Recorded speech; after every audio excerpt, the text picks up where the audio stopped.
কটাক্ষ করছে বিজেপির ওই ব্যক্তিটি, কিন্তু তাদের পরিবারের মানুষদেরও কিন্তু আস্থা, আশা, ভরসা নাম হচ্ছে মমতা বন্দ্যোপাধ্যায়। সেটাই বারংবার প্রমাণ হচ্ছে। স্বাস্থ্যসাথীর সময় দেখে গেছিল দিলীপ ঘোষ, রাহুল সিনহা, এদের পারিবারিক লোকেরা লাইনে দাঁড়িয়ে স্বাস্থ্যসাথী কার্ড করেছে, এখনও সেটা দেখা যাচ্ছে। কাজেই বিরোধিতা করার জন্য বিরোধিতা করছে, বিরোধিতা করার কোনো জায়গা নেই। দেশের অর্থনীতির আজকে বেহাল দশা। গত ৪৫ বছরে বেকারত্বের হার এতটা ছিল না যা আজকের দিনে। আমাদের জিডিপির যেই বেহাল দশা, যেইভাবে করে আজ সারা দেশে একটা হাহাকার মেচে গেছে, যেটার ব্যর্থতা তো কেন্দ্রীয় সরকারকে নিতে হবে। সেই ব্যর্থতা কেন্দ্রীয় সরকারকে দায় এড়াতে পারবে না। তার মধ্যে মমতা বন্দ্যোপাধ্যায় এগিয়েছে যতটা সম্ভব। মানুষের জীবন যে দুর্বিষহ হয়ে উঠেছে সেটাকে যতটা সম্ভব সহযোগিতার হাত বাড়িয়ে দিচ্ছেন কে না, মাননীয় মুখ্যমন্ত্রী মমতা বন্দ্যোপাধ্যায়। দ্বিতীয় ক্যাম্প এইবারের এই ফেজে দুয়ারে সরকারের এটা দ্বিতীয়তম ক্যাম্প। দেখুন, মানুষ তো আসবেই। স্বাস্থ্যসাথীর সময়ও মানুষ আবেদন করেছিল, স্বাস্থ্যসাথী কার্ড পেয়েছে, পরিষেবা পেয়েছে।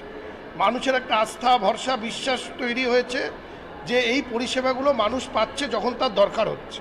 সেই জন্যেই এই দুয়ারে সরকার ক্যাম্পে এইভাবে মানুষের উপচে পড়া ভিড় দেখা যাচ্ছে, যে এইখানে বিভিন্ন যেই প্রকল্পগুলি আছে সেগুলোতে আবেদন করে নিজেদের নাম সেই নথিভুক্ত করে সেই প্রকল্পের যেই ফায়দা, সেই ফায়দাগুলো নেওয়ার জন্য মানুষ এখানে ভিড় করছে। দেখা যাচ্ছে যে অন্যান্য রাজনৈতিক দলের কর্মীরা থেকে বিজেপি বিভিন্ন শীর্ষস্থানীয় নেতাদের পরিবারের লাইনে দাঁড়াচ্ছে। কি বলছেন তারা? একদিকে বলছে কটাক্ষ করছে এই দুয়ারে সরকার নিয়ে, আবার তাদের পরিবারই লাইনে দাঁড়াচ্ছে। কটাক্ষ করছে বিজেপির ওই ব্যক্তিটি, কিন্তু তাদের পরিবারের মানুষদেরও কিন্তু আস্থা, আশা, ভরসা নাম হচ্ছে মমতা বন্দ্যোপাধ্যায়।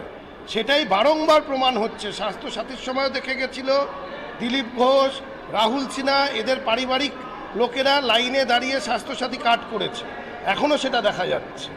কাজেই বিরোধিতা করার জন্য বিরোধিতা করছে, বিরোধিতা করার কোনো জায়গা নেই। গতকাল দেখা গেছে যে পেট্রোল ডিজেলের দাম নিয়ে যখন তাকে প্রশ্ন করা হলো, বললো মানুষের ক্রয় ক্ষমতা কমে গেছে, মানুষ 2 টাকা কিলো চাল পাচ্ছে, 500 টাকার জন্য লাইনে দাঁড়াচ্ছে। সেক্ষেত্রে মানুষের ক্রয় ক্ষমতা নেই বলে আজকে পেট্রোল ডিজেলের মতো দাম বাড়ছে বলে তাদের একটা খুব হাহাকার লেগে। কী বলছে?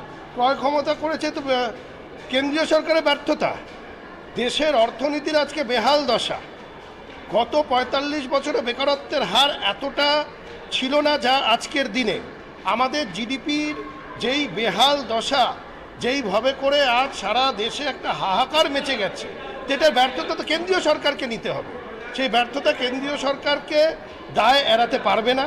তার মধ্যে মমতা বন্দ্যোপাধ্যায় এগিয়েছে যতটা সম্ভব। মানুষের জীবন যে দুর্বিষহ হয়ে উঠেছে সেটাকে যতটা সম্ভব সহযোগিতার হাত বাড়িয়ে দিচ্ছেন কে না, মাননীয় মুখ্যমন্ত্রী মমতা বন্দ্যোপাধ্যায়। আপনার ওয়ার্ডে আর কতগুলো ক্যাম্প বাকি আছে? আরও 2টি ক্যাম্প হবে। আর লক্ষ্মী ভাণ্ডারের জন্য বিশেষত কি ব্যবস্থা নিয়েছেন?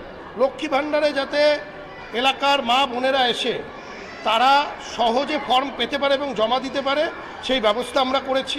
এইখানে একদিকে যেমন ফর্ম নিচ্ছে, তার সাথে সাথে ফর্ম জমা করার জন্যে আমরা সহায়তা কেন্দ্র করেছি, যেখানে আমাদের কিছু মানুষ বসে তাদেরকে ফর্ম ফিল আপ করার জন্য সাহায্য করে দিচ্ছে।